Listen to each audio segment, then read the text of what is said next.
আমার নাম অলি, আমি মিডফিল্ডার। আমার নাম Pat, আমি উইঙ্গার। আমার নাম অলি, আমি midfielder. We've got a big game.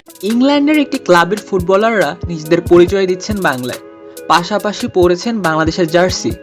প্রথম দেখায় আপনার মনে হতেই পারে তারা হয়তো বাংলাদেশি অরিজিন ফুটবলার, কিন্তু না, তারা কেউই বাংলাদেশি নন।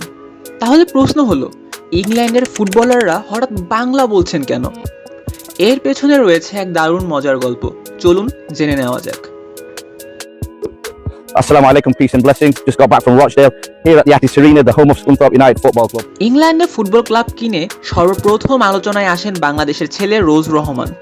সে সময় তিনি নিজের ক্লাবে বাংলাদেশি ফুটবলারদের সুযোগ করে দেওয়ার কথাও জানিয়েছিলেন। এবার নিজের ক্লাবের ফুটবলারদের বাংলা শেখানোর উদ্যোগ নিয়ে নতুন করে আলোচনায় এসেছেন এই ব্যবসায়ী এবং ক্লাব মালিক। পুরোপুরি মজার ছলেই এই উদ্যোগ নিয়েছেন তিনি।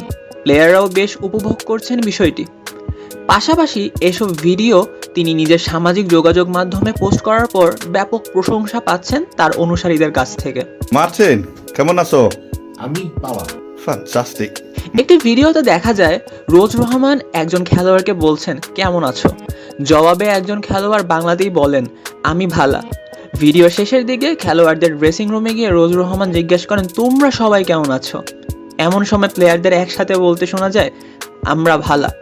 And exercise guys, Balani. Bangla classes, lesson 1, they've all passed. আরেকটি ভিডিওতেও দেখা যায় তিনি একজনকে বলছেন জেমস ভালানি, উত্তরে এই ব্যক্তি জানান আমি ভালা। এইসব ভিডিওর নিচে সুন্দর সুন্দর মন্তব্য করছেন রোজ রহমানের শুভাকাঙ্ক্ষীরা। একজন লিখেছেন ভাই এদের দেখি সিলেটি বানায় ফেলেছেন। আরেকজন লিখেছেন সব কয়টারে বাংলাদেশ ফুটবল টিমে নিয়ে আসেন। এছাড়াও অনেকেই তাদের বাংলা শেখার জন্য শুভকামনা জানিয়েছেন। কেমন আছো? হারি, কেমন আছো? আমি বালা। Oh, বাংলাদেশের সিলেট বিভাগের সন্তান রোজ রহমান খুব ছোটবেলায় পরিবার সহ পাড়ি জমান ইংল্যান্ডে।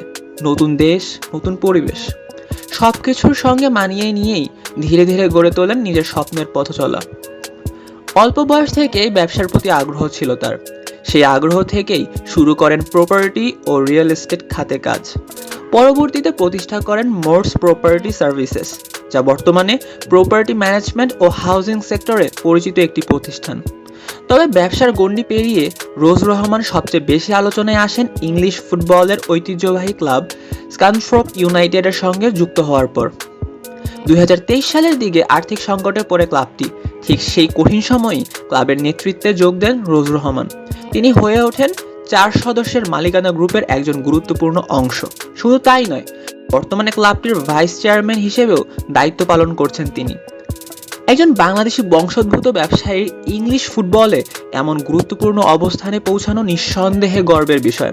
আর এখন ক্লাবের খেলোয়াড়দের বাংলা শেখানোর মাধ্যমে তিনি নতুনভাবেও জায়গা করে নিচ্ছেন মানুষের হৃদয়ে।